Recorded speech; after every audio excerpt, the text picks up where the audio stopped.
কই মাছটা কেটে নুন হলুদ মাখিয়ে রেখেছি। চলো এবার কি রান্না করব দেখাই।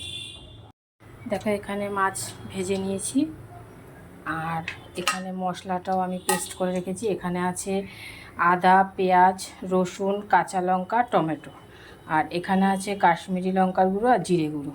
এবার চলো রান্নাটা করে দেখাই। তেল গরম হয়ে গেছে, প্রথমেই দিয়ে দেব কটা সাদা জিরে ফোড়ন। আমি এখানে পেঁয়াজ কুচি দেব না, পেঁয়াজ আমি পেস্ট করে নিয়েছি।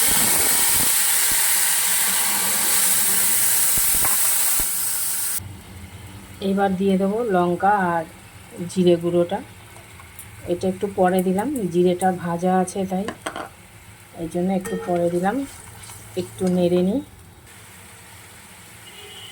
দিয়ে দেবো হলুদ, যেটা ছাড়া রান্না অসম্পূর্ণ, আর এটা ছাড়া স্বাদও অসম্পূর্ণ, তাই দিয়ে দিলাম লবণ আর হলুদ।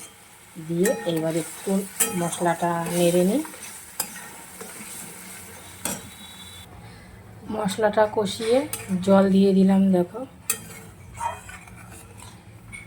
এইবার দিয়ে দেবো মাছগুলো, ভেজে রাখা মাছগুলো দিয়ে দেবো। এইভাবে দিয়ে দিয়ে একটা একটা করে দিতে গেলে দিয়ে দিলাম মাছগুলো। দেখো করে ফেললাম তেল কই। নামানোর আগে একটু গরম মশলা দিয়েছিলাম আর 4টে কাঁচা লঙ্কা দিয়েছি। যার ইচ্ছা হবে ডলে খাবে, না হলে না খাবে। যাই হোক, কেমন লাগলো আজকে আমার এই তেল কইয়ের রেসিপিটা তোমরা অবশ্যই জানিও। তাহলে আজকের মতন রাখছি, পরে আবার কোনো একটা ভিডিও নিয়ে চলে আসবো।